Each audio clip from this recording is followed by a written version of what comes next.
Uvuze abaririmbyi babiciye biracika mu myaka iheze ukibagira Yoya Jamal uba wihenze. Yakoze vyinshi, yabaye inspiration ya benshi mu muziki, ariko ibihe ibindi yarabuze abakunzi b'inyandiko yiwe, ijwi ryiwe n'amamelodi akora ku mitima birazimangana. Reka ndabaramutse, nizere ko mumeze neza. Nitwa Didman Pro, ikaze mu kiganiro X News kuri Restage. Uyu munsi turagaruka kuyavurwa ku muririmvyi w'inararibonye Yoya Jamal, umwe mu baririmbyi baciriye inzira abaririmbyi buno munsi, aho ku munsi w'ejo yavuze amajambo meza ariko asa n'ayuzuyemwo agahinda, ahasa n'uwavuze vyinshi benshi batari bazi kuvyagiye biramubako mu kiringa atari karaboneka mu muziki. Kai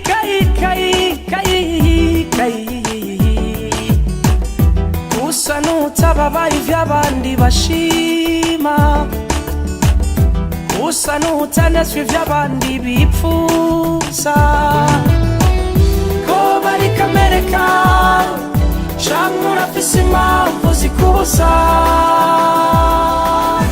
Imana nyagasani uno munsi irabimpaye, donsa akaryo keza kukwidondorana nawe. Nitwa Yoya Jamal, nkaba mvuka i Muyinga, aheze imyaka irenga 6, nshise Bujumbura nzanywe no kwiga. Bodafasi yawe niyo yatuma ndakumenya. Yakoze indirimbo nyinshi zakunzwe ku rugero rudasanzwe, uretse kuririmba amajambo meza y'urukundo, akaba yararirimba n'indirimbo zafashije cyane mu kibano, aho yahanura urwaruka kwitwara neza, umubano mwiza mu bantu. Eka yararirimba n'indirimbo zo gukorera neza no gukunda igihugu mu kwirinda no kurwanya igiturire n'ibindi.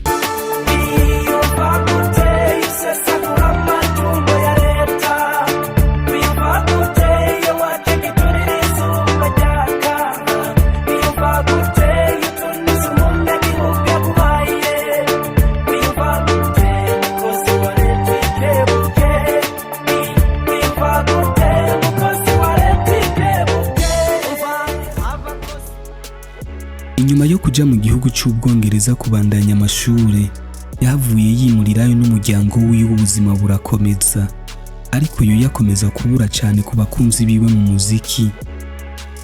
Umwaka wa 2023 yarikubisa gashi, aramera nk'ugaruka, aho yasohoye indirimbo yise Nyakabiga. Iyo ndirimbo akaba hayagiza quartier ya Nyakabiga iri mu gisagara ca Bujumbura, avuga ko yamureze kuva avuye mu ntara yiwe y'amavuko ya Muyinga. Inyuma y'iyo ndirimbo yarakurikije yikurikiranye iyo yise Tina. Mu mwaka uheze aranasohora iyo yise Mama mu ntumbero yo guhayagiza umuvyeyi wiwe, eka n'abandi bakenyezi muri rusangi, narijya wari umunsi benshi bavuga ko wabahariwe uwa 8 ntwarante.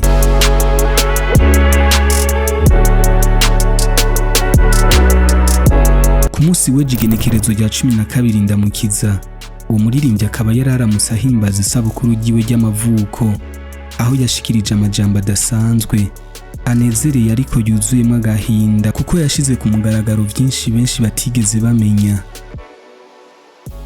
Ayo majambo akaba yayanditse mu rurimi rw'icongereza, tukaba twagerageje kuyashira mu kirundi, aho yagize ati: uyu munsi mpimbaza isabukuru y'amavuko yanje, nabyutse numva nuzuye umunezero no gushima. Iyo ndavye mu nzira naciyemo cyane nk'umuvyeyi, ndumva naraciye mu vyiza no mu bigoye, ariko vyose vyankuye aho narindi bikanyubaka. Kuva mu mwaka w'2019 nafashe ingingo nyayo, ingingo yuzuyemwo ubutwari yo kurera abahungu banje 2 jenyene. Ntivyari vyoroshe, iyo nzira yari yuzuyemwo intambamyi, amarira, kwihangana no gukunda vy'ukuri, ariko ni nayo ifise impano ikomeye kurusha izindi mu buzima, kuraba abana banje bakura nanje nkagenda nkura hamwe nabo.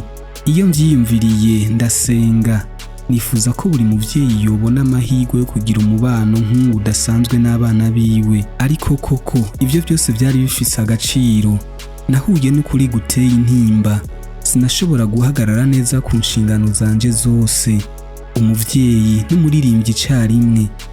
Igihe cyose nagerageza gusubira mu muziki, umutima wanje wahita wiyumvira aho abana banje bari, maze nkabona nibo mfise, kandi uyu munsi ndashima Imana sinigeze nicuza.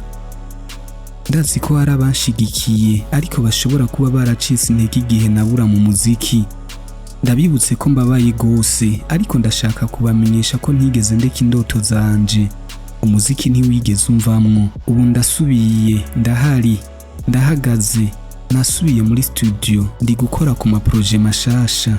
Abana banje barakuze, ubu noneho nshobora kongera guha umuziki umwanya n'umutima ukwiye, kandi ubu ibintu byose birateguye neza.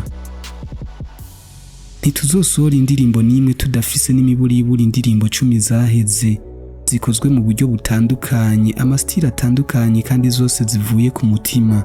Ibi si ukuvuga ngo nasubiye gusa, oya, ni igihe gishasha, ni intango nshasha.